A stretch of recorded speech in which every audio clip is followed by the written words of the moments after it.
ঢাকা মাও এক্সপ্রেসওয়েতে পৃথক দুটি সড়ক দুর্ঘটনায় ৪ জন নিহত হয়েছেন।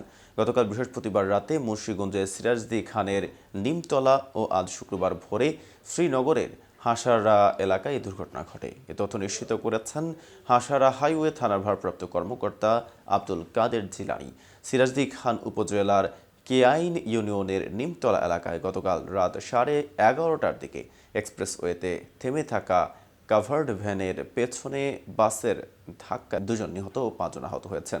তা নিয়ে বিস্তারিত থাকছে প্রতিবেদনের বাকি অংশে। আর কেটিভি নিউজ রিপোর্ট চ্যানেল থেকে আপনাদের সাথে আছে আমি মেহেদি হাসান।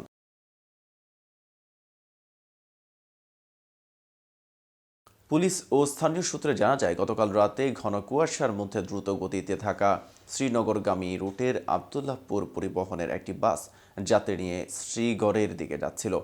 এক্সপ্রেসওয়ের নিমতলা এলাকায় একটি কাভার্ড ভ্যান পার্কিং করা ছিল। রাত 11:30টার দিকে ওই কাভার্ড ভ্যানকে পেছন থেকে ধাক্কা দেয় বাসটি। এ সময় বাসটির সামনের অংশ দুমড়ে মুচড়ে যায়।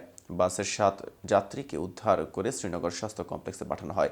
শ্রীনগর উপজেলা স্বাস্থ্য কমপ্লেক্সের জরুরি বিভাগে দায়িত্বরত চিকিৎসক ক্যামিলিয়া সরকার আজ শুক্রবার সকাল 8টার দিকে প্রথম আলোকে বলেন, দিবাগত রাত 12:30টার দিকে 7 জন হাসপাতালে আনা হয়েছিল।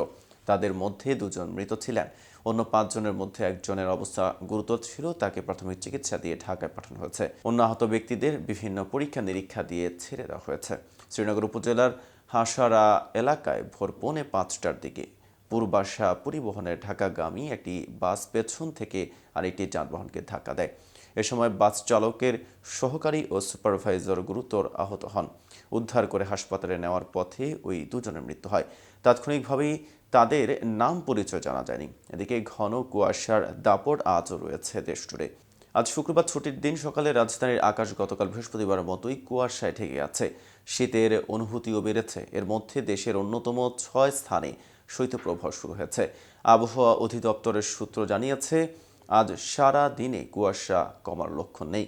গত 31শে ডিসেম্বর থেকে দেশের বিভিন্ন স্থানে কুয়াশা পড়তে শুরু করেছে। কমে গেছে তাপমাত্রা আর তাতে বেড়েছে শীতের প্রকোপ। তবে রাজধানীর সহ দেশের কয়েকটি স্থানে কুয়াশা পড়তে শুরু করে গতকাল। রাজধানীতে আজকের তাপমাত্রা গতকালের মতোই, অর্থাৎ 13.8 ডিগ্রি সেলসিয়াস। তবে গতকাল থেকে রোদ না ওঠায় শীতের অনুভূতি অনেকটাই বেড়েছে। গতকাল বিশেষ করে দেশের উত্তরে জনপদে এমন কুয়াশা পড়ে যে দিনেও যানবাহনগুলোকে হেডলাইট জ্বালিয়ে চলাচল করতে দেখা যায়। রাজধানীতে এদিন একবারের জন্য সূর্যের মুখ দেখা যায়নি। আবহাওয়া অধিদপ্তরের আবহাওয়াবিদ মোহাম্মদ হাফিজুর রহমান আজ সকালে বলেন যে আজও রাজধানীতে কুয়াশা কেটে সূর্যের মুখ দেখার সম্ভাবনা কম। তবে আগামীকাল শনিবার থেকে তাপমাত্রা খানিকটা বাড়তে পারে। ভিডিওটি সম্পর্কে আপনাদের কোনো মতামত থাকলে জানাতে পারেন কমেন্ট বক্সে। নিত্য নতুন সকল আপডেট পেতে কেটিভি নিউজ 24-এর সাথেই থাকুন।